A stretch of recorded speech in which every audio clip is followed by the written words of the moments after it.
Thank you all very much for those hugely powerful words. We're going to come back to the mothers in a minute, and we're going to bring the discussion over to the panel. And my first question for all of you. A lot of people have been suddenly awakened to racism in America because they go on Facebook and they see pictures and they see videos of police brutality. But really the problem is much more deeply rooted. So I'm wondering, how does it manifest in the media, in schools, in houses? Well, I just want to acknowledge the stature of this opportunity and thank you for having us. My name is Brittany Packnett. I'm a co-founder of Campaign Zero, a Ferguson protester, a member of the President's Policing Task Force, a teacher, a sister, a daughter, but most importantly, someone who believes in the power of truth. And so I recognize this as a moment to continue to tell it. Deeply indebted to all of the mothers that are both here and that are represented by all of you who could not be here, who have been telling the truth for so long. And I want to be very clear that as protesters, as activists, as folks in the movement, we are here because mothers should not have to move alone, right? We are here because at the end of the day, when I went home, even if I had to wash tear gas out of my eyes, even if I had to get pepper spray off of my clothes, I still wasn't going home to a dead child. And the very, very, very least I could do was put my body on the line and make sure that you all didn't have to fight alone. And so that's why all of us are here, and I know that there are lots of tears and sniffles in the crowd, and I want to ask you now, as I will ask you later, what will your tears become? Because if all they become is a tear-soaked pillowcase, then all of this was for naught. Then Oxford wasted its money, then you all wasted your time, then you all wasted your time. If this does not activate people, if your tears do not flow into your work, then this won't have been for any purpose. But to your question about how it manifests, and I appreciate you talking about how many people are suddenly awake. We have to be very clear and tell the truth that walking around in this skin meant that I was always awake. It meant that I was never allowed to be asleep, and even if I wanted to be asleep, life would wake me up anyway, right? And so here we are in this moment where more and more people are awakening to what's happening, and it is important that people understand the depths to which racism exists, not just in America, but around the entire world, including here. And so as we talk about how racism manifests, it's important to, and I often describe it this way, that police violence, that vigilante violence that the mothers just described is the branch of a larger tree rooted in systemic oppression and racism. And so there are other branches on that tree. It is the fact that in America, your zip code absolutely determines the quality of your education. It manifests in a prison population that is overrun by Black and Latino men and women in the US, and given that I was watching the BBC all week, that Black and Asian men are 35 times more likely to be jailed in London, right? So this is not just an American phenomenon, even though we want to pretend like it is.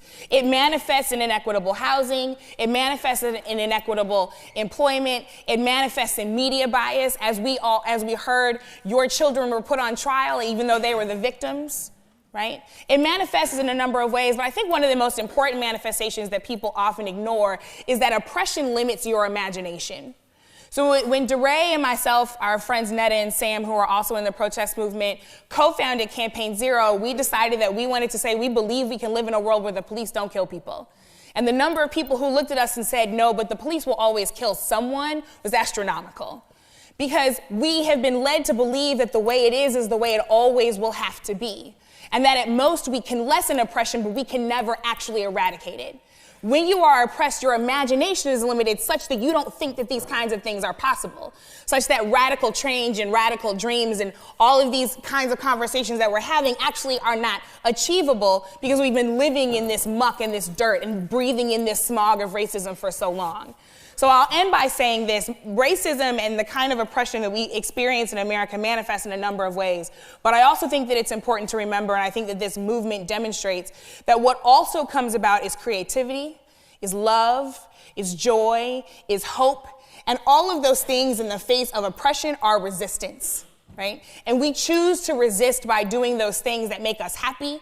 We choose to resist by protesting creatively. We choose to resist by wearing our slogans on our shirt and not just our signs. We choose to resist through our music, through our art, and in all of the ways that bring culture and creativity to the world, because we know that Black folks in America are trendsetters, right? So there is a way in which it manifests in a lot of negativity, but there is a movement afoot because we have always had within us the power to resist, the power to be resilient, and the power to win. And so what we've also seen is a manifestation of those things. Thanks. And there have also been other movements, reactionary movements, All Lives Matter, Blue Lives Matter. And Patricia, I want to get your thoughts. Where do these movements come from? Do they come from their racism, or is it a complete misunderstanding from many people what you're actually fighting for? That was kind of complicated question. Because I don't know where they all come from. But I can tell you from my experience what I think and what I believe. First of all, I want to say thank you for the invitation to come here. I'm extremely honored. And this is an important venue. It's important not just because of the history and tradition of Oxford. It's important because people are alert. And I really think this generation, I am an elder. I am 65 years old. I have been in this movement since I was 16 years old. And there is a saying that goes, the more things change, the more they stay the same. And I commend, first of all these young people who have taken up the reins on some level to get involved in, quote, movement. But my frame of reference is, of course, my involvement in the movement and what we were doing at that time and why we got involved. Why at a particular time Oxford saw fit to bring Brother Malcolm X here. That was a movement. And he was leading part of that movement. I don't think there's a misunderstanding. So let's get that misunderstanding straight. There is no misunderstanding. And also, I think we need to be clear on definition. I hear the word racism more often, almost exclusively. I don't hear the word white male supremacy. It's okay.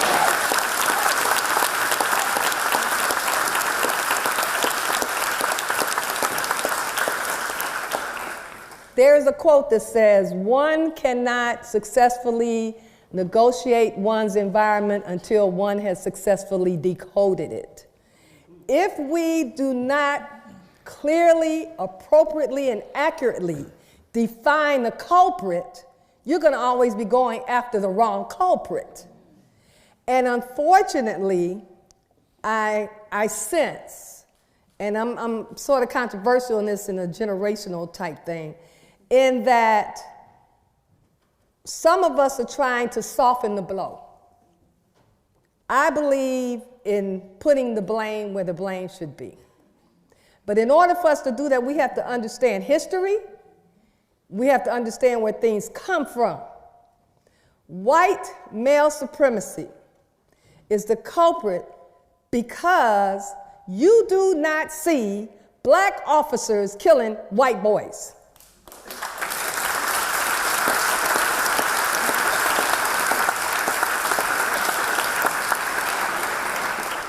I am a 21-year veteran retired from the Chicago Police Department. And I experienced white supremacy the entire 21 years. I was an activist prior to going into the police department because I saw my people were not getting service. And I intentionally went into the Chicago Police Department, which is one of the most subversive organizations in the world. How many of you heard of John Burge? Look him up, Jon Burge. And I was told by many of my colleagues and my friends that you better watch your back. And I said, that's impossible. You have to watch my back because I'm going up into the bowels of the beast And my history is not that of being a police officer. I came out of the Panther era. I came out of the Panther regime. But I helped to found an organization, or belonged to an organization in the police department, that dubbed black police officers as the Panthers of the police department. So my tenure was not that of the status quo. They attempted to fire me 3 times.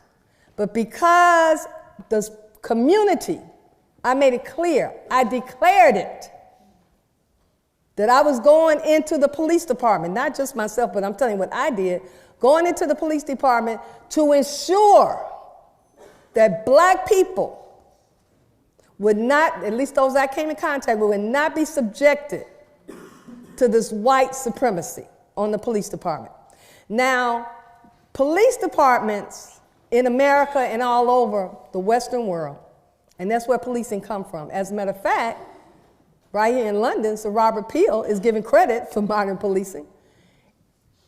They have a tradition as well. And it is important, activists, young people, that you know what that tradition is. Because the first organized policing system in America were the slave patrols. Understanding that, you can kind of understand the relationship that exists today. It is a natural relationship. It's not anything foreign about that. It's not anything foreign about that. And in the United States, there are laws that justify the police doing what they do. There was the fugitive slave law that made sure that those intelligent free laborers who were kidnapped from the continent, who decided to leave those plantations, did not leave, and they were brought back. That was your first policing system. The first. So there is no such thing as officer friendly in the black community. Never has been. That's a myth. And I don't want people to keep repeating that, especially black people. The other thing is that we need to understand, and I'm glad it's coming out now, and there's this documentary now called 13th. The 13th Amendment in the United States Constitution justifies at what time slavery can be reinstituted, or when a person can be returned to slave status. And it says when you are convicted of a crime. I'm paraphrasing. So if you make a group of people's behavior criminal, black people, just being black, JBB, that's what we call it. JBB. You can't wear dreadlocks now. You can't wear your clothes a certain way. You can't do certain things. Your behavior, you can't stand on the corner. Your behavior is criminal, then it makes you the target, and you are dehumanized, and this is why we have this phenomenon here.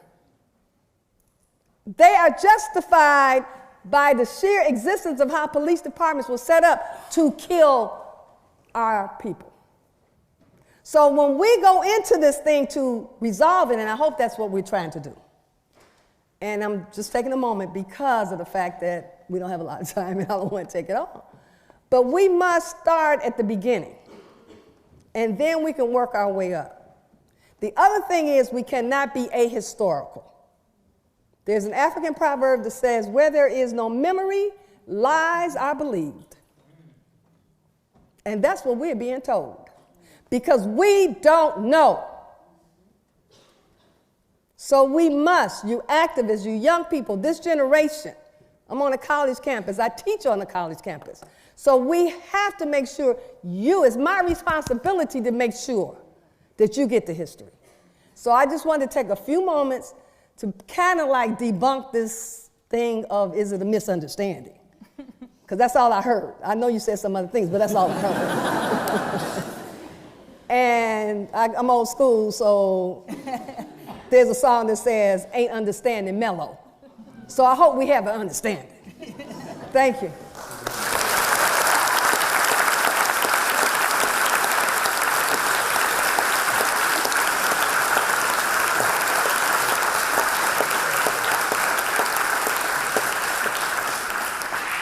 Dore, I'd like to pick up on the point of white male supremacy, and I don't want to talk about myself, but I want to talk about Donald Trump. Does his election and all the sort of overt racism surrounding it make him a more easily defeatable target, or was it easier when it was veiled? So I, like everybody else, am honored to be here. You know, we spend a lot of time together in some form or fashion, but every time I hear something that I've not heard before, and that is humbling, and I'm honored to be here. One of the things that I'm mindful of is that people have confused the protests over the past couple of years, and they think about the protesters as only those of us who stood in streets. And what I'm reminded of is that protest at its root is this idea of telling the truth in public. That we use our bodies to tell the truth, that Mike and Rakia and Ayanna and John and Sean and Sandy, that so many people should be alive today, that we disrupted board meetings and commissions and hearings to tell the truth, that they weren't using their institutional power in ways that benefited the lives of people of color. But at the root of this all has been about telling the truth in public, and that there are many ways that you can do that. If the protest is not the space for you, if you know the governor or know the president, you can just call him, skip the street. There are many ways to be in the work, and that's real. The other thing I'm mindful of is that we aren't born woke, something wakes us up.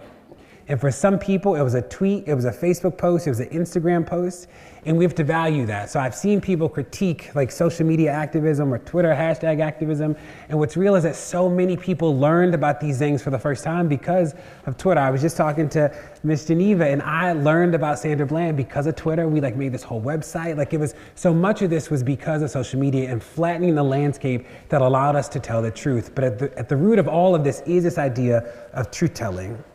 And what is your commitment to tell the truth? What is your role? And what will you do? When I think about this too, I'm mindful that trauma at its root takes people's power away. And part of our work as organizers is either to help people reclaim their power or for systems to restore their power. But it's always a conversation about who has power and who doesn't. And as it was artfully said, so much of this goes back to a tree rooted in oppression. And like Brittany said, it is not just about breaking off a branch, it is about uprooting the whole tree.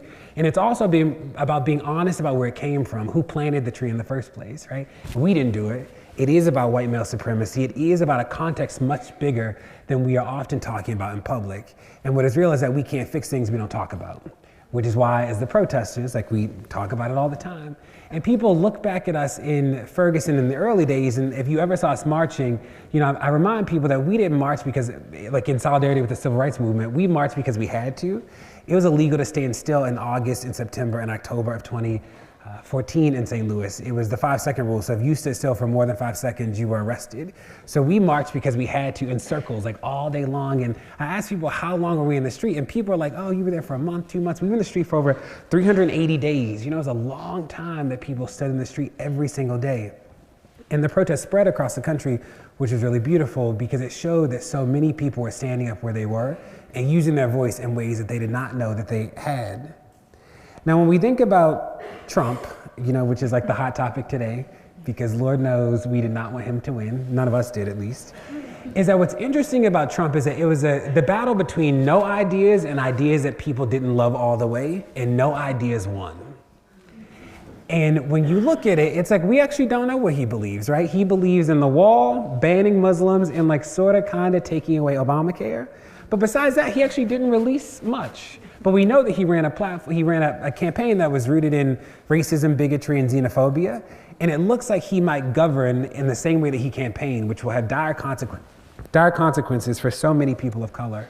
And when I think about what we're doing in preparation, there are two strategies. One is how do we maintain, right? How do we keep the progress that we've had and not lose it? And the second is about how do we actually continue to fight for progress in a context where we don't think we're going to get much.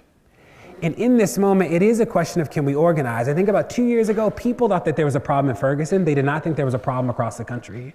And 2 years later, they sort of agree on that it was the death of Walter Scott, Sandra Bland, Freddie Gray. People have accepted that there's a crisis everywhere. We have won the awareness battle, but the awareness battle is where movements die. That they've changed the conversation, people get it, they got new language, and then systems don't actually change. So in this moment, it is a question of can we organize? Then the last Pew poll, it said 104 million people, 104 million American adults believe in the movement. And the question for us is, can we organize them all? What would it look like to organize everybody? In the civil rights movement, it was about how do we create a class of leaders to lead everybody? In this moment, we are saying, how do we create a critical mass? What does it look like to build the capacity of everybody who's committed to this work so they can lead where they are? One of the things that I worry about in social justice spaces is that some people get more addicted to fighting than winning. And in this moment, this is about the win, that we fight because we know a better world is possible, not because we want to fight forever. And when I talk about telling the truth in public, it is so real that people of color, we often face these issues of erasure, and erasure often manifests in two ways. One is that either the story is never told or is told by everybody but us. And in this moment, we became the unerased. And part of the truth-telling work is also telling the truth about the numbers, as Brittany said with her BBC watching this week.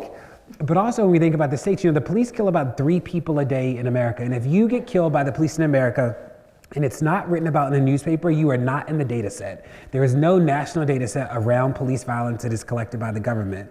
So there are towns in America that just don't have police. So if you get killed by a policeman, you literally don't show up if the newspaper doesn't write about you. And there's some towns in Texas where it looks like white people are being disproportionately killed more than people of color. And what we think is happening is that people are just being miscoded as white. We think the Latinos are being miscoded as white because the only thing that people have to go off is people's names, which is wild. So we think that we're actually underreporting the instances of killing in America. And also the homicide rate in cities includes the number of people killed by police. So in Albuquerque, 1 in 3 people killed in the city of Albuquerque is actually killed by a police officer. But you don't know that. So you look at the homicide rate and it looks like it's increasing. And people are like, well, add more cops. You're like, no, cops are the problem. They're part of the problem. Don't add more. So we are trying to tease out for people what the data says, how to talk about this in a more nuanced way so we can actually get to solutions that'll change people's lives. Not just solutions that'll make people feel better, but things that'll demonstrably change the conditions that people face every day. And so much of this is about how do we bring as many people into the fold and empower as many people as possible. That there's some people who say, if you don't organize like or with me, you're not a real organizer. And we think that is really dangerous and really damaging because we didn't know what we were doing out there, right? We were on Twitter, we were on Instagram, we were doing all this stuff that had never been done before, not because people didn't want to, but they just didn't have the tools before. And we opened up new space and we learn every day how to do this work. And we have to be mindful that new people are thinking about new ways every day too, and we have to validate that. So I'm mindful that the movement is young. What people call the civil rights movement was a decade worth of activism, that we are just getting started, and hopefully you will join us on this journey. Thank you.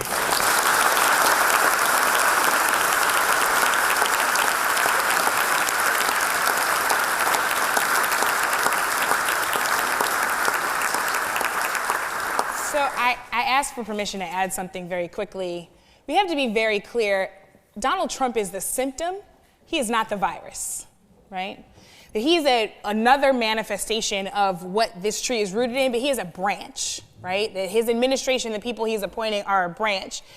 And at the end of the day, because there is work for all of us to do, we have to be thoughtful about who we are and who we bring into this space and therefore how we do it.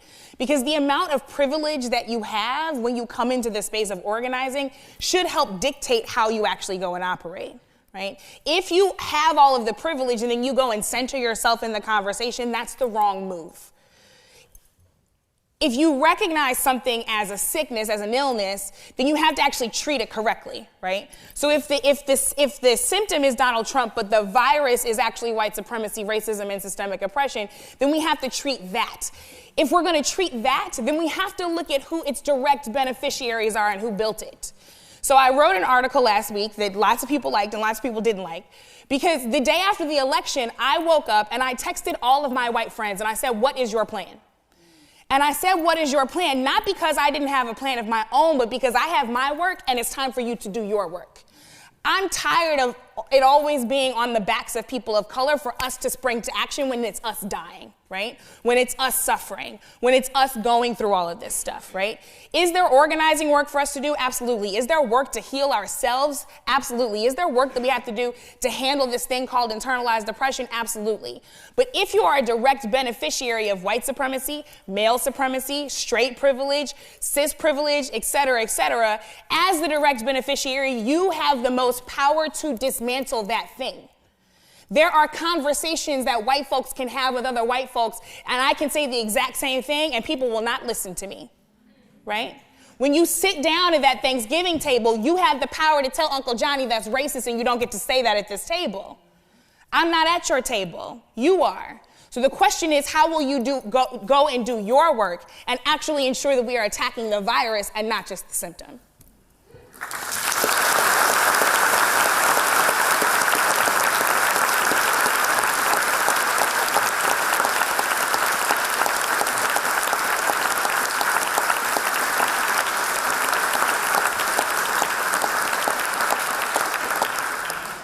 I just want to give my brief opinion on this Donald Trump phenomenon. I find it truly amazing that he is being given so much power. I remember when Reagan was elected. Some of y'all don't because you weren't born. But people started to panic at first, and Gil Scott-Heron put in his songs acting like a governor, now he's acting like a president. Well, same thing. Donald Trump is a businessman acting like a president. And I think we need to understand who he is.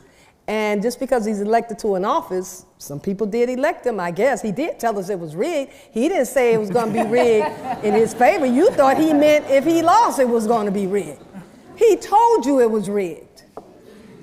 So he knew. And there were others who knew. But we heard what we wanted to hear. And so what I really wanted to say is, if the United States of America, and it is a republic, but if the United States of America theoretically is a democracy, Donald Trump doesn't have any more power than the people give him. So I'm waiting for the people not to give him that power. It's as if to say we've accepted that he's God, but we don't like who God is. But Donald Trump is not God. Donald Trump is a man who has a lot of business interests all over the world. And remember what that means. And in closing, one of our former presidents told us what the government or what the country is run by, an oligarchy. It is not what it used to be. So Donald Trump is the right person for today, if you admit what the United States is today. So I think we need to, again, kind of like, clean them out, open it up, and deal with it. Because he doesn't have that power. We're giving it to him. That's all I want to say.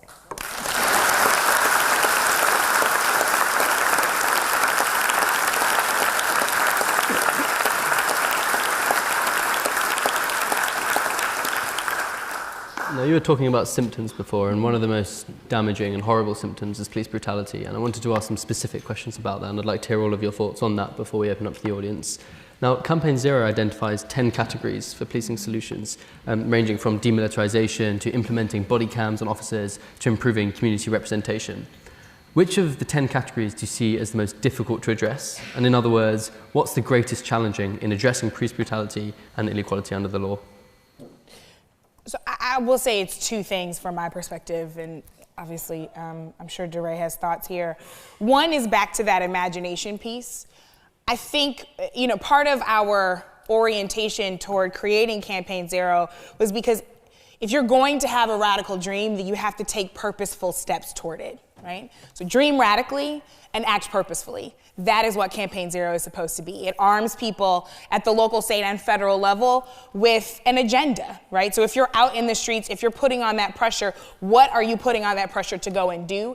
Everything from independent prosecutors and investigators, which we know have been very important in the case of the death of your son, Ms. Carr, to ensuring that the rights of citizens to film the police as they go about their duties is protected. Because as soon as all these videos started coming out, of course, state legislators all around the country started proposing bills to restrict our ability to do just that, right? But this imagination thing is important because if you don't buy into the dream, then your actions are always going to be, you're always going to half step, right? And so I think that part of the challenge is people actually believing that we can live in a world where the police do not kill people, where nobody else joins this club, because I think in the back of people's heads, they really feel like it's not possible. The other thing is around our 10th bucket. So we all often talk about police union contracts, and for people, that is sometimes the most surprising of the 10. And it is, and we talk about it because and I see you nodding your head, because so often it is the underbelly, right? So an officer kills someone, they usually go on leave with pay, right? And that is something that is protected in the police union contract, right? Then how that investigation proceeds is also something that is dictated in the police union contract and or in a police bill of rights that gets passed by the state legislature. So if the police bill of rights or the union contract says that police officers can have access to the evidence that is being mounted against them before they're interrogated, then that's what they get. And that's what will happen in the case of Alton Sterling, because that's Louisiana state law. If the police union contract says you have to wait 10 days, 15 days, 30 days before you can interrogate the police officer, well, then that's what will happen because the union is protecting that. And I think it's challenging for people because so many folks in our movement come from labor backgrounds. I'm a former teacher. I was a member of the Washington Teachers Union in Washington, D.C. I myself am a firm believer in labor. However, if labor is used to subvert justice and the will of the people, then that's not what due process is supposed to be. And so often people have a real difficulty understanding why that has to be a real target of our work. But I will end by saying, we put out 10 policy points, not because 10 was a perfectly round number, but because all of these things are necessary. There is no single solution to this. And the sooner we realize that, the sooner we can get about the work. It's actually going to take us doing all 10 of these things and much more to start this process. Yeah. And like Brittany said, when we built Campaign Zero, it is all of these things at once. Two that I'll say, Brittany talked about. One, we created the first public database of police union contracts in the country, that there was no way to find them easily. And we found all these wild things. So in cities across the country, police discipline records are automatically deleted after 2, 5, 7 years. They're just deleted. So like a police officer does something and you look and you're like, well, they've never done anything. It's like, no, the record's just destroyed. Or there are clauses that say the police officer has to be disciplined in the least embarrassing way to the police officer in the district. You're like, I don't even know what that means, right? So we've been trying to bring these things to light so that people can change them, and you can't change, again, what you don't know. The second thing that we did that I thought was really one of our proudest projects is that we created the first public database of use of force policies around the country that most police departments, and again, in America, there are 18,000 police departments. So one of the things that's complicated is that it's not clear that there's federal legislation at the national level that can change the way police departments work. We can work with funding at the federal level, but so much of this stuff is going to be like at the local level, but there are 18,000 different police departments.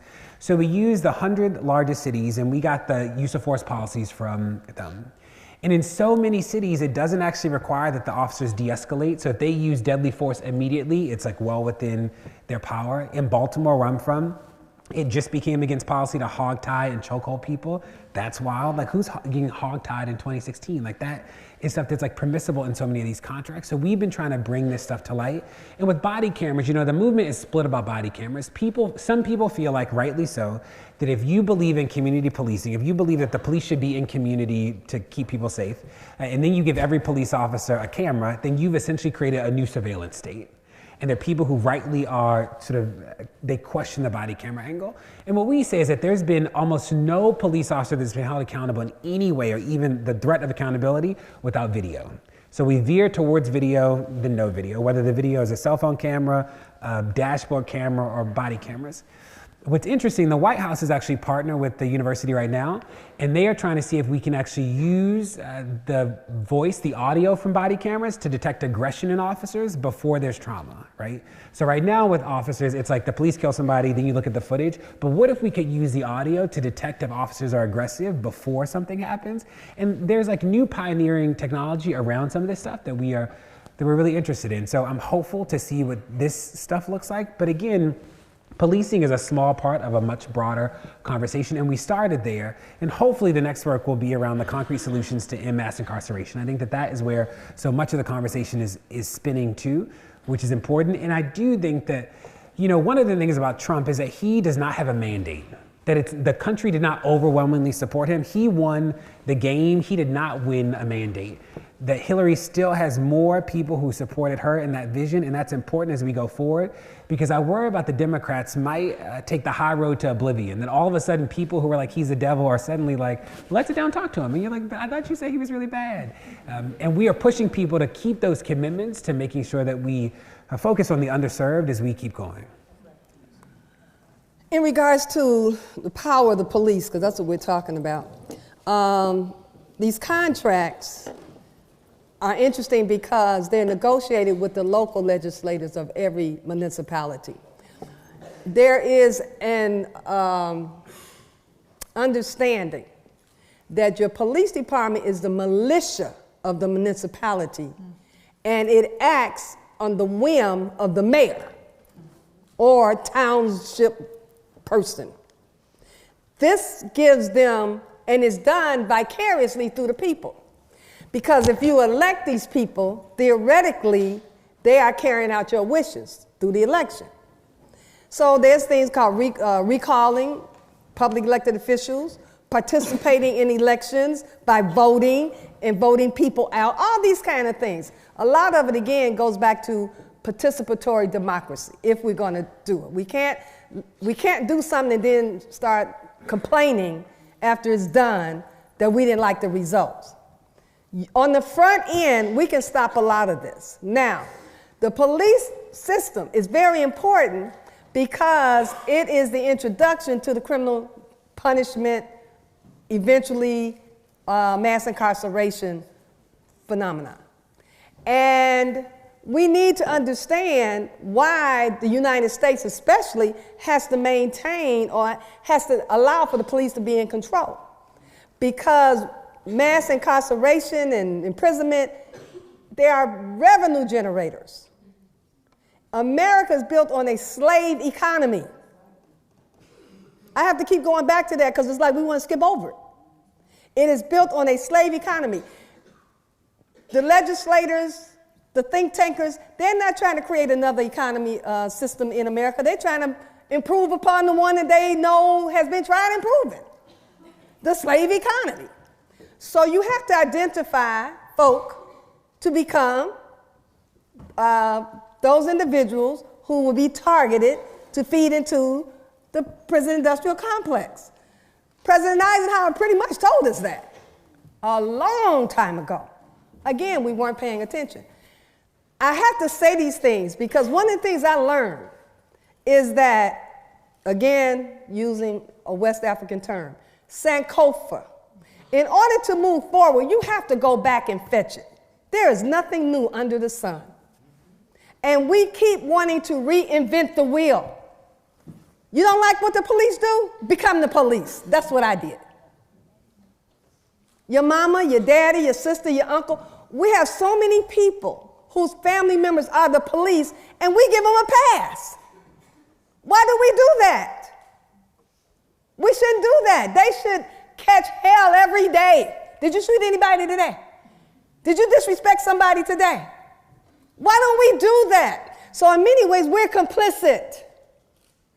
I want to say that. We have to stand on it because we can change it. It's our government, it's our policing system. I believe in that. I'm vested.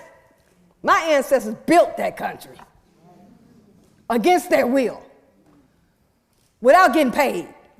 So I believe in reparations. I say all that to say, right now, the policing system is the most powerful system in America. Forget the political system because it's all tied into it.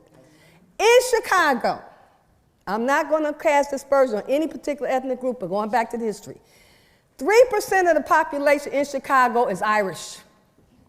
Do you know what percentage of the police department is Irish? Somewhere up towards 60. How does that happen? Now, why is that important, though? It is important because there is a historical, adversarial relationship between black people and Irish in police. That's why. That's why right now we have a community in Chicago called Mount Greenwood where most of your police officers, your firefighters, and your judges live. And 2 weeks ago, they killed a young black man from Indianapolis who had just attended a funeral because he was blocking an intersection. We have to decode the environment. But we can break this policing system up. Those contracts, I watched those contracts. I was the head of an organization called the African American Police League, which was like the Black Union. And we had 99% membership of the black police officers. But the Fraternal Order of Police, which is a white, male, Irish-dominated organization, negotiated with the first and only female mayor we had, who was white and Irish, and said, you should only have one organization to represent the police, and it should be us. And they figured out how to do that. And they control most of your large police departments in the United States, the Fraternal Order of Police. So there are things that we can do if we know where to go, what buttons to push, where the pressure points are. And I think you all are the ones to do it. You do the research, but you got to know the tactics because they play games. The police know what civilians don't know. And they change the rules all the time. All the time. You're always one step behind because they're always trying to figure out how to stay ahead of you, how to get away with murder.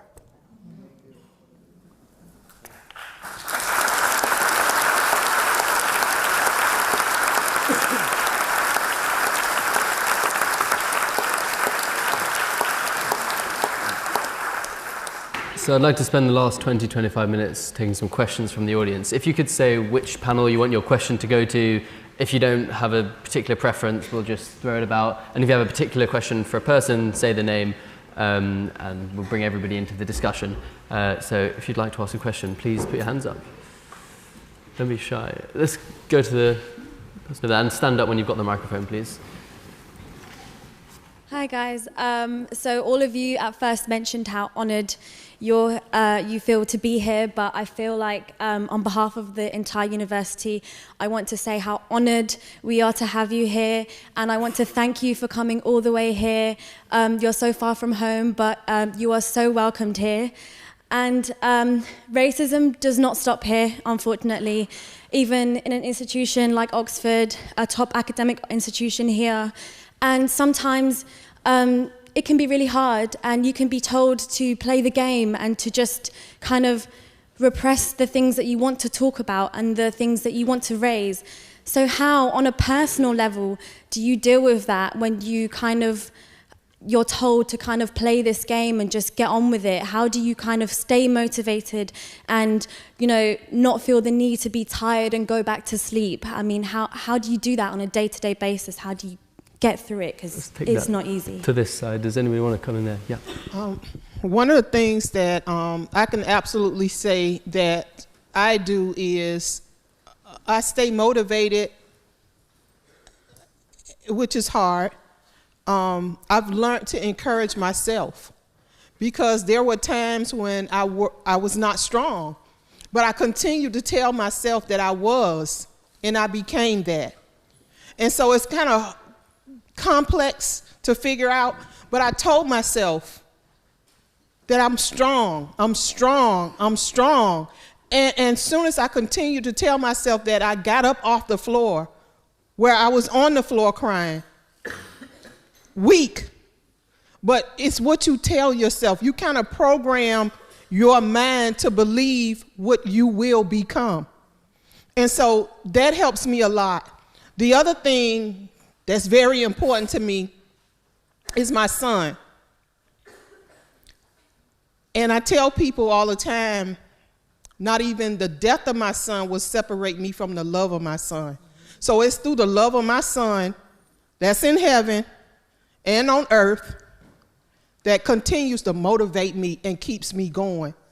It's to know that I'm helping other mothers, that I'm encouraging other families, and that there are other children that can be saved. We all know that we can't save our children. We all know that. Don't think for 1 second we naive enough to think that, oh, Trayvon is coming back. No, but there are other Sean Bells and Eric Garners and Sandra Blands and Trayvon Martins that we definitely can help. And that's what motivates us. Thank you for your question.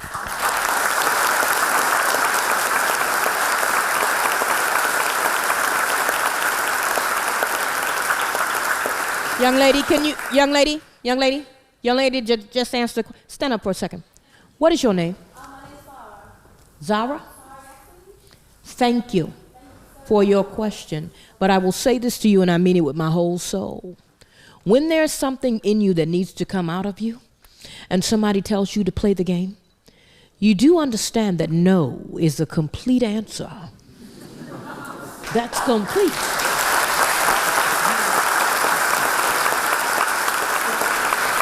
You understand that? Because if it's in you, and you stood up in this Oxford Union and you asked that question, that means there is something for you to do in this movement. And so when somebody tells you to pipe down, you say, that doesn't work for me. No.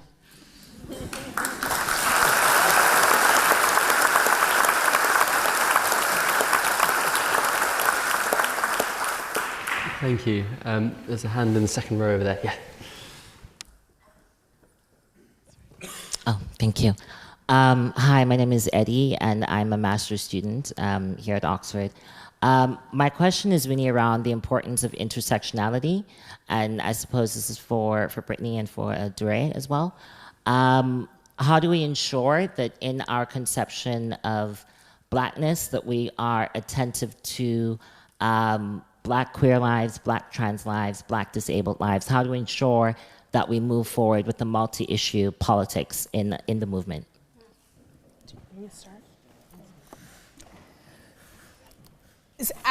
Eddie, thank you for that question. It's such an important one. I remember being on a panel, a national town hall for the Congressional Black Caucus, our federal elected African American officials, and someone asked me a question that was the antithesis of that. And though he didn't like my answer, what I told him was that I'm not going to be a part of a movement for Black lives if it's not for all Black lives, right? At the end of the day, whether or not we choose to recognize it, we all live with intersectionality. The question is, how apparent are those intersections, right? They are always more apparent when your intersections are the oppressed ones, right? But I live at an intersection, right, as a straight, cisgendered Black woman, right, who happens to believe in Jesus Christ, right, who also happens to be a protester, who also happens to be in predominantly white institutions my entire life, right? So those intersections are constantly at play. And I think part of it is, I think it's so critical about being vigilant and telling the truth and in holding the space sacred. There were so many organizing meetings that we were in when somebody would start to get a little sexist or start to get a little homophobic or start to get a little transphobic, and the whole room would shut it down and say, hold on, we are not moving any further until we address this schism, right? We are not moving any further until we address this breach. But the most important role that I have to play, especially if I'm not the one in the seat of oppression, is to be standing in solidarity in that moment. So if the consideration is not for Black disabled lives, it's not for you to have to say it, it's for me, right? It's actually for me to take up that work. It's actually for me to ensure that I'm speaking truthfully, to ensure that I'm speaking in a way that is fully informed in the way that you would want me to speak this truth. But if we're not standing up for each other and holding those spaces vigilant, then we're not actually going to understand how those intersections meet and fight for us all.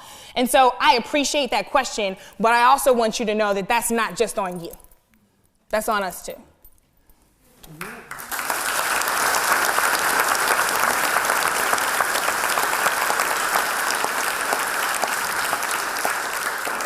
And one of the beautiful byproducts of the movement is this conversation about the complexity of Black identity, and that we are talking about this in public in ways that we had not before. You know, as a Black gay man, people ask me all the time, like, am I fighting for my Blackness or my queerness first? Like, what comes first?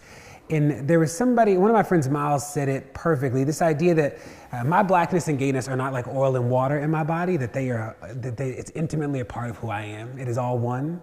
And this is not a conversation about how I separate them. It is a conversation about how we acknowledge the fullness of who people are and allow them to show up in that fullness every step of the way. And like Brittany said, it is for the people who have privilege to use that privilege to disrupt it. That there are people who can tackle homophobia in ways that I can't. People listen to me differently. In the same way that there are white people who can talk about whiteness in ways that ring truer in so many ways.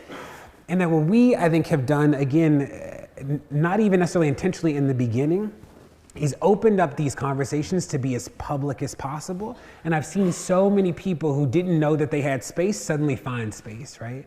Like, I think about it as this idea of coming out of the quiet. Just because you didn't know doesn't mean it wasn't true. And there's so many people who've come out of the quiet recently. There's so many people who over the year have found that other people like are whispering too, and they like found a community that is real. And we have to continue validating that. And that when I talk about this idea of telling the truth in public, I think that that has been so powerful because so many people find out that they're not alone in these moments. That people see these stories and they're like, that's me too, right? That's real too, that I'm in that story. And that when we stop telling stories, I think that we lose. I think that that is the moment that the movement dies. When we are too afraid to tell our truth, when we become seduced by the silence that has plagued so many of us.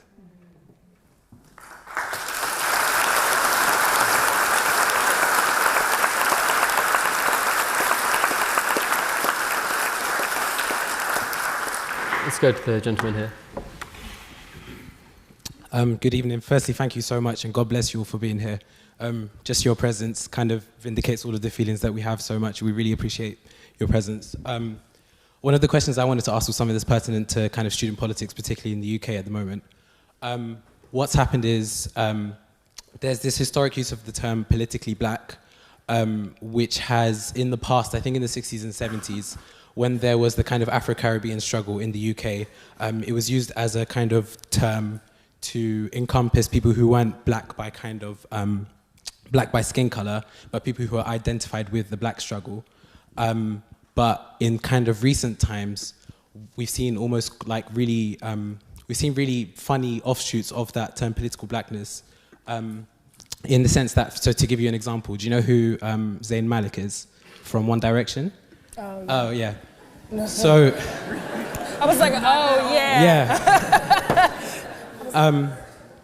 So one thing that happened was in like an African and Caribbean society, I think in Kent or something, it was Black History Month, and Zayn Malik was brought as the guest speaker for Black History Month, which is, you can't, I know, it doesn't make sense at all. And he was like he was the forefront of the poster.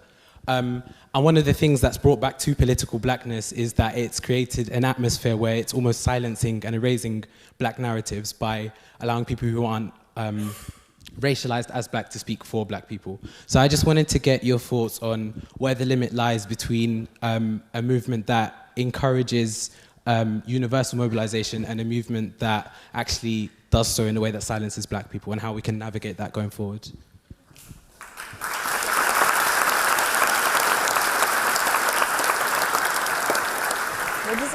What'd you say? You know, I'm speaking as someone who's not incredibly well versed on what you're talking about. There was an American character that came to mind, Rachel Dolezal, when you were talking, but there's another conversation. Look, Google her. You know, what you were talking about by comparison put me in the mind of the term Blue Lives Matter that people have used in response to Black Lives Matter. And it's not a perfect parallel, right?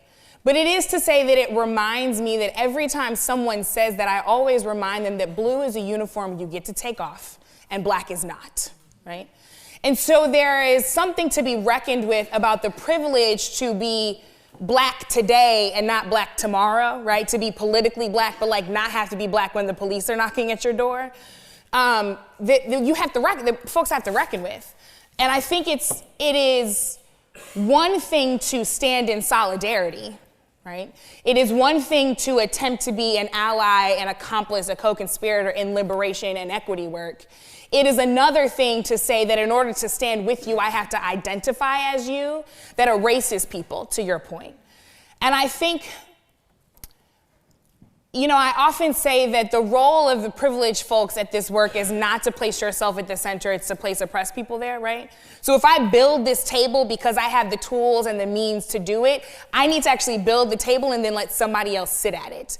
And if me doing this work requires that I have to be in everything at the center all the time, sitting at every table, able to identify however I want, then I actually need to recognize that the work that I have to do is not out there, it's in here.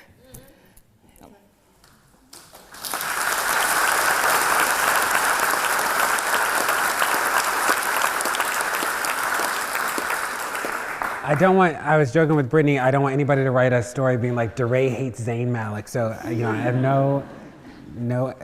nothing bad to say about him. What I will say is it reminds me of the Baldwin quote that white is a metaphor for power. And there's a question of like, who gets to decide who is black, right? Like that is a function of power. And we've seen it wielded in so many ways. And the other thing I'll say very quickly is, like I said before, this idea of erasure, and that we've often faced erasure in two ways. One is that either the story is never told or it's told by everybody but us, right?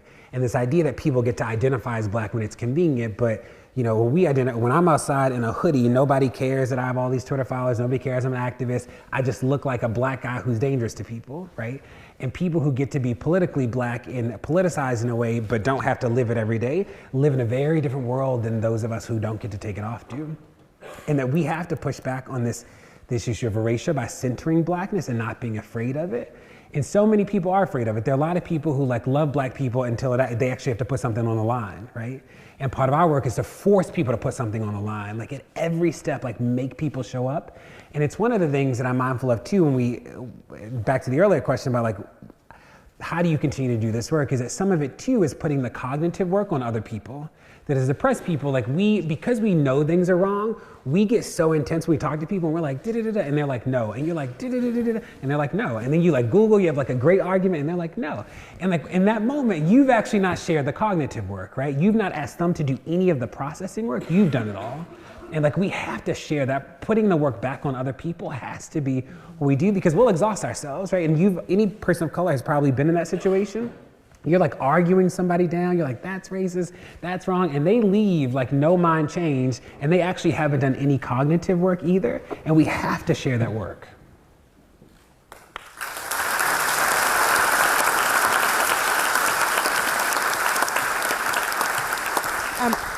Young man, when the gentleman was invited here, and you said that it was a little bit of were you agitated that he was invited here for Black History Month? Okay, so the people that were agitated, I just want to know, did anyone ever ask what was used to determine who was coming? Did anybody ever ask that? Did anybody ever say, how did you come to invite this individual? You understand? And so my problem that I have with people that get riled up about what they see on the surface is they never ask the question that's underlying. Why was that person selected? You need to know that. Is the person not black enough because of what they show us in their act or their song and their dance or whatever it is they do? Because we don't know what's in here until we are really with a person for some time. Being a light-skinned individual, I'm black as they come. But do you understand, for years I dealt with being told that I was not black enough because I chose to speak correct English? Do you understand? Because I chose to stay in the books as opposed to the club. I was told I wasn't black enough, you see. And so we put these titles on ourselves. We imprison our brother and our sister because they may not look like, sound like, talk like what we deem to be black enough. What is that? Somebody has to tell me, what does that mean? Because my white, very good friend, you know how folks always tell you, oh, I'm not a racist because I got 2 black friends. When this happened in my family, she was right there. Regardless of all the stuff that was being said on the internet, the social media, the social mess is what I call it. She showed up when her family said, your friend is crazy. You need to not be seen with her. But she had been seen with me for years. Was she not black enough because her skin was not my color? We have to ask ourselves, what is black enough? What is that? I'm more concerned about what's in here. You understand? And that's where we have to get. But if every time we are going to uprise and protest because what we see is not what we think it should be, and you're not going to even ask a question, go sit down somewhere.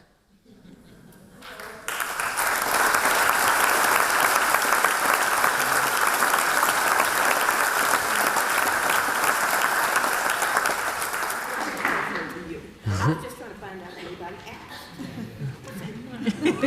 asked.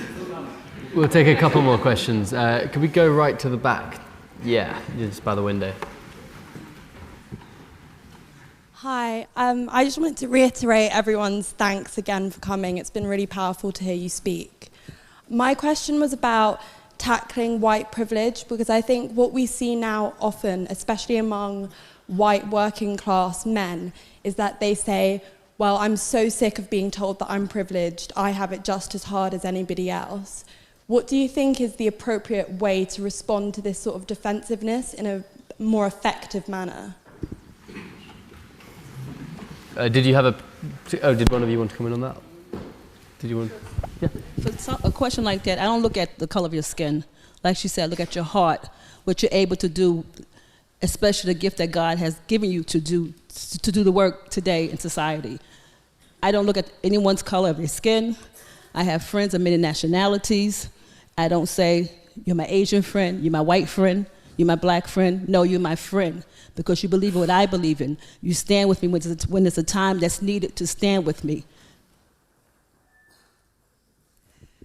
Yeah, and like you say, the white male says that he's tired of being told that he's privileged. If he's privileged, he's privileged. But it's what he does with that privilege that what counts. And you know, people, another derivation of it is white people will say, like, I worked really hard. They're like, I personally worked really hard. I didn't benefit from anything. Like Donald Trump is like, he got a small loan. You're like, wasn't it $1 million? You're like, and what I say to people is this idea of, like, how hard did you work to make sure that every baby doll looked like you? And how hard did you work to make sure that nude was the color of your skin and not mine? And how hard did you work to make sure that Band-Aids look like your skin and not mine? You didn't work that hard, right? That's what white privilege is. It is this idea that whiteness has become normal and everything else is a derivation from that.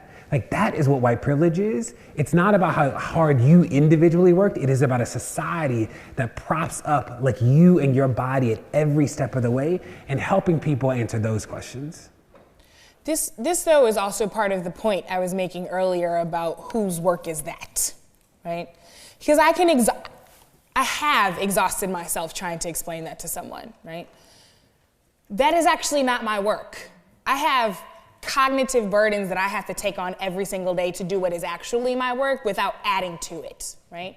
So I can, and you know, I try to remind you, you have to make a choice for yourself as to how much energy you want to expend in certain spaces, not because people aren't worth it, but because you're also worth it, right? At the end of it, racism is illogical. Bigotry is illogical. Xenophobia is illogical. What you all are talking about, that kind of love and universal, that's logical, right? You can't always convince people who are convinced of something illogical with logic. Sometimes they're just literally not going to hear you, right?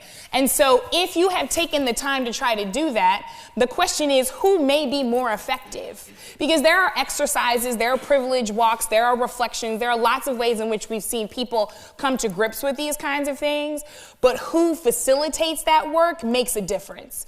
And you know, when I said I texted some of my friends who are white on the day after the election, a lot of the ones that I texted have intentionally decided that their work is to help awaken other white people because that shouldn't be our job, right? And so, and that was the choice that they made. And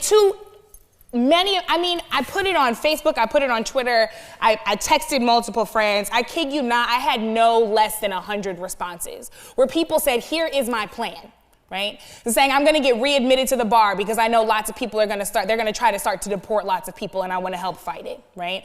I'm going to go back and ensure that people understand what privilege is, what it isn't, and that if you're white, you have it, right? There were people who finally decided to say, not only am I going to say I'm going to be about this business, but I'm actually going to build a plan to do it. And holding people to that expectation works. Everybody won't do it, but far more people came up with a plan and were ready to be held accountable by people who are their friends and colleagues in this work and ready to be supported by the rest of us than not. And so the question is, who actually facilitates that work? Because it doesn't always have to be you. Real quickly, and I will promise to be quick. The only expectation I have of people is that you just be honest. To say that you're tired of hearing that you are privileged or whatever, that's being disingenuous. So I really am not going to spend any time with you because you're lying. And so forget it. But we also have to accept perceptions and frames of references. If you lived your life a certain way your whole life, and it's been reinforced your whole life a certain way, That's your belief system. That's what you believe. You can be delusional, but that's what you believe. I respect what you believe. I don't agree with it, but I respect it. The only time I have a problem is when you impose that on me. You understand? Your so-called privilege. You impose that on me. If I'm allowed to live my life based on my perceptions, based on my frames of references, based on my abilities, and you don't interfere, we're cool. You ain't got a problem with me. So I think what I'm beginning to see more and more, and again, I'm learning so much as an older person how things have changed in terms of how people think, is that there seems to be this movement where everybody wants everybody to think like them. That ain't gonna happen. And we need to embrace our diversity without sounding like a cliche. As a matter of fact, I like it. I like the fact that you're not a clone to me.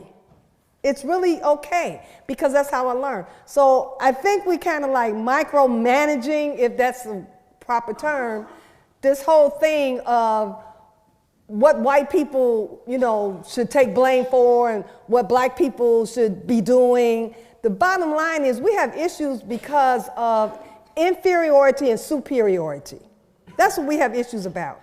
Let me live. Don't perceive yourself to be better because you're white or even black. Even though in America, black people cannot be racist. And I'm really kind of confused. I hear black people saying that, and I hear white people saying that black people are racist. Because racism is a power term, and we don't have any.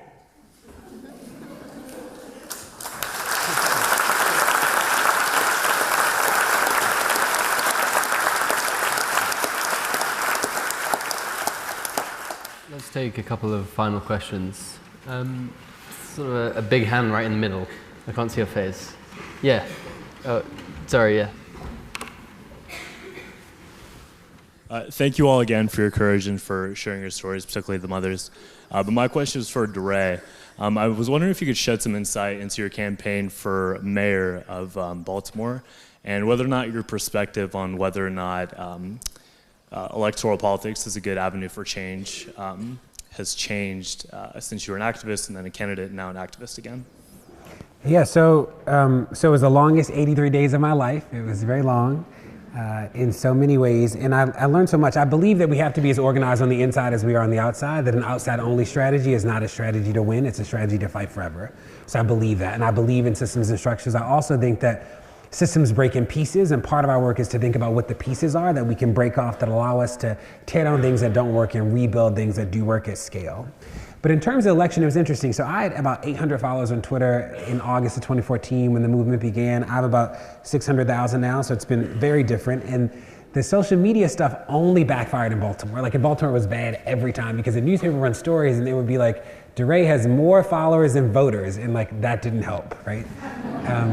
And people, it was this weird thing that if I didn't tweet about it, people thought it didn't happen. So we knocked on, Brittany came to Baltimore and campaigned. We knocked on like 30,000 doors in the last 30 days, but because I didn't tweet about it incessantly, people literally thought I was just sitting at home. So that was sort of frustrating. But in terms of the cool things, we did things that hadn't happened in Baltimore before. So Bernie Sanders ran for president. Most of you probably know that at this point. What Bernie did around campaign finance hadn't happened before. That normally there are bundlers who donate like $3,000. They find a lot of people who can max out $3,000, $6,000. What Bernie did is that he got small dollar donors. So people give $3, $1, that sort of stuff. Bernie's fundraisers were my fundraisers on the campaign. So we raised about $300,000 in 70 days in a way that just hadn't happened in any local race before. We had about 5,000 donors. I had more donors than every single person I ran against combined, and from all 50 states. And that hasn't happened before in a local race. So we did some really interesting things. If there's anything I learned, I super learned like the experts have no clue what they're talking about. That like when I think about if I ever ran again, like if you ever want to run for office, you should find like 2 people that super care about you and love you, and then like hire some other people. And like that's actually what you need. That we over-indexed on people who like had ran all these races, and like we could have just done it very differently. And the other thing is because I ran a small dollar campaign, there were some days where I get 200 donors and raise $200, or some days I get 200 donors and raise $20,000. And like, it was just really hard to budget that way. So we should have spent down way more in the beginning, because like the money would just come. But in the beginning we had no clue, right? So like, we raised $40,000 probably in 24 hours. Like, it was just things that had never happened before, which is really cool, but also really daunting. And the last thing I'll say is that we campaigned in a way that hadn't happened before. So people would DM me on Twitter and say, DeRay, if I get my friends together in my house, will you come? And we did like all these house parties where people are like sitting on the stairs, like we like filled these living rooms and like talked about the power of politics in Baltimore and what it could be. And those are the memories I have of the campaign that I like love the most. People ask me if I ever run again, and I remind them like the election just ended. Like, I still have not sort of processed it all yet. But I'm hopeful that more people will get into the system, that when we think about what happened with this election, so many people didn't vote, and like, people have stopped thinking about voting as a way to build power. But I think about protest as one way to build power, voting as a way to build power, and then we have to use every single mechanism at our disposal to build power. And voting is one way to do it. So I'm hopeful that in the midterms that we will figure out a different way to vote with the Democratic Party. And I worry about the Democrats because when you think about the Republicans, it is like small government and then degrees of that. It's like the degrees of conservatism. With the left, it's like the range is from no government to big government, right? It's just so big. And what's happening in the specter of Trump is that the left might implode on itself, right? That it's a battle of who's the most left in this moment, or who's like the true left. And that worries me. So when I think about how we organize moving forward, and talk to Brittany and Sam and Etta about this, is like, how do we help people see that they have skills and gifts inside the system too? Because I don't think that Black people win in a world with no system. That when people talk about this idea of a productive apocalypse, which is sort of the narrative of Trump, right? That like, it actually might force us to confront these problems and da-da-da-da. Like, we don't win when the system collapses. Like, racism will still be present. And that is real. So how do we make sure that we build systems that are equitable and just, and we actually get to be the people that build them?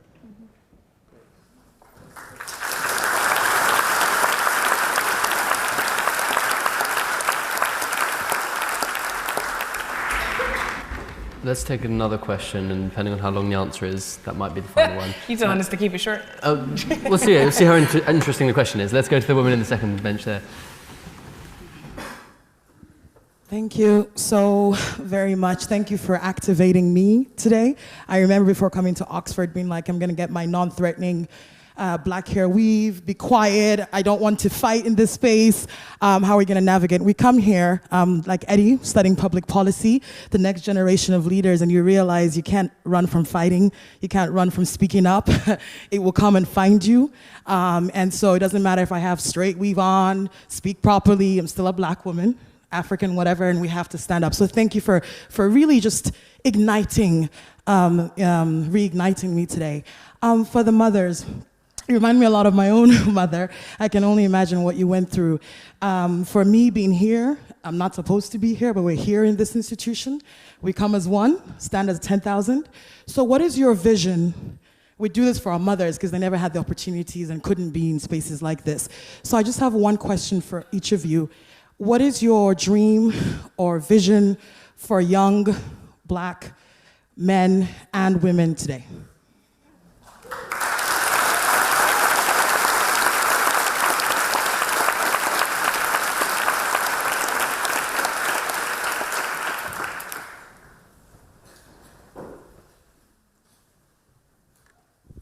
My vision today, or any other day, is for you to stand up and be all that you can be. We need the young people nowadays. I'm 60 years old. I won't be here for long, but I pray that I can see the young people take a stand, do the work that they're doing. I'm so proud of you young people right now. My son was only 23, and he didn't get a chance to live his life to the fullest. But please, I ask you young people, you're in the school, get your education, don't be afraid to step out. If nobody want to come with you, keep on stepping for yourself. Because one day if they hear what you're saying and they believe what you're saying, they will follow you. Sometimes you have a lot of followers, but we need a good leader. So be that good judge, be that good police officer. Like this woman that I met, she taught me so much that I even didn't know. Miss Pat Hill. History. I was so honored to meet her. know your history is so very important, so you can go on and be the best at all that you can be.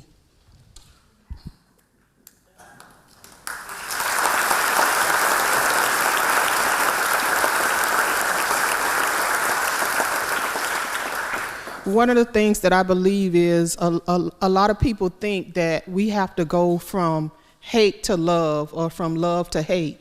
And I think there's some middle ground in there.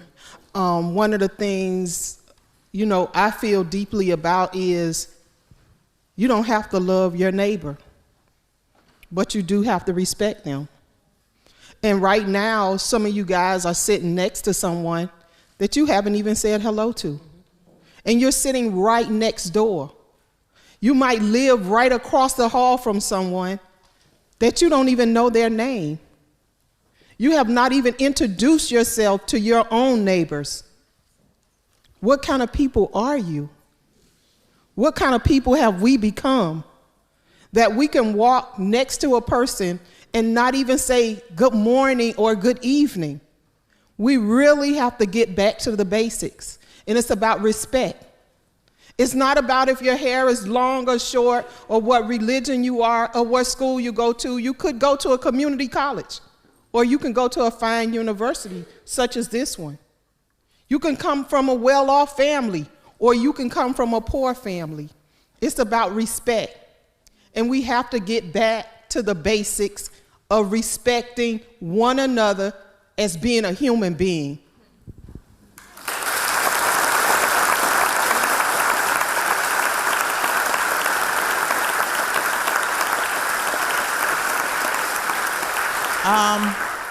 Yes, that question that you asked, what do we expect of the young women and men? We expect you to remember on whose backs you stand, who lift you up. We must always remember where we came from. Do not disconnect yourself from your history. A lot of young people think that movements and things started with them. These things started many centuries ago, and it came up to you. A lot of our ancestors gave you and myself platforms which we didn't have. We didn't have privileges as we have today. Years ago, you would not be in this school. No matter what, you would not be in this school. But people fought and died, and the country was built on your family's back. So always remember your parents, remember who helped you, remember your teachers that helped you along, and become, as Ms. Bell said, the best that you can be. Because I know there's plenty of doctors, lawyers, and congressmen. Everyone is in this room, and we are depending on you.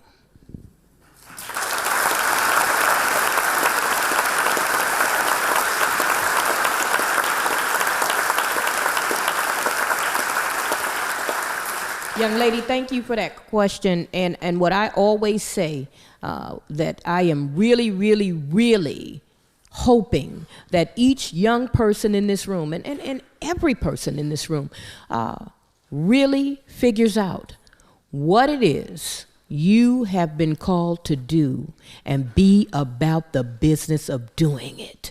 Don't play with it. Don't fake it. And I guarantee you, you need to understand that there is not another you like you. You are the best you that there is. And so no, let's stop sitting around waiting on the next Rosa Parks. There is none. Let's stop waiting on the next Martin Luther. There is none. Let's stop waiting on the next Malcolm X. Be the first you. And do what it is that you do, and understand that there will be something that you are bringing to the table regardless of what somebody else says.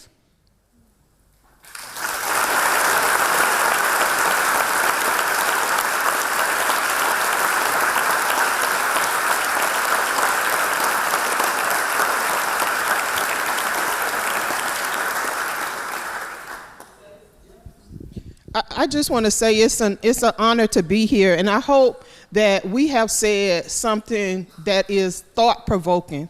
I hope that we have made you slightly uncomfortable. Yes, seriously, Because if you're comfortable with what we're saying, then you're not getting anything out of the conversation. And we need you to take something away with you.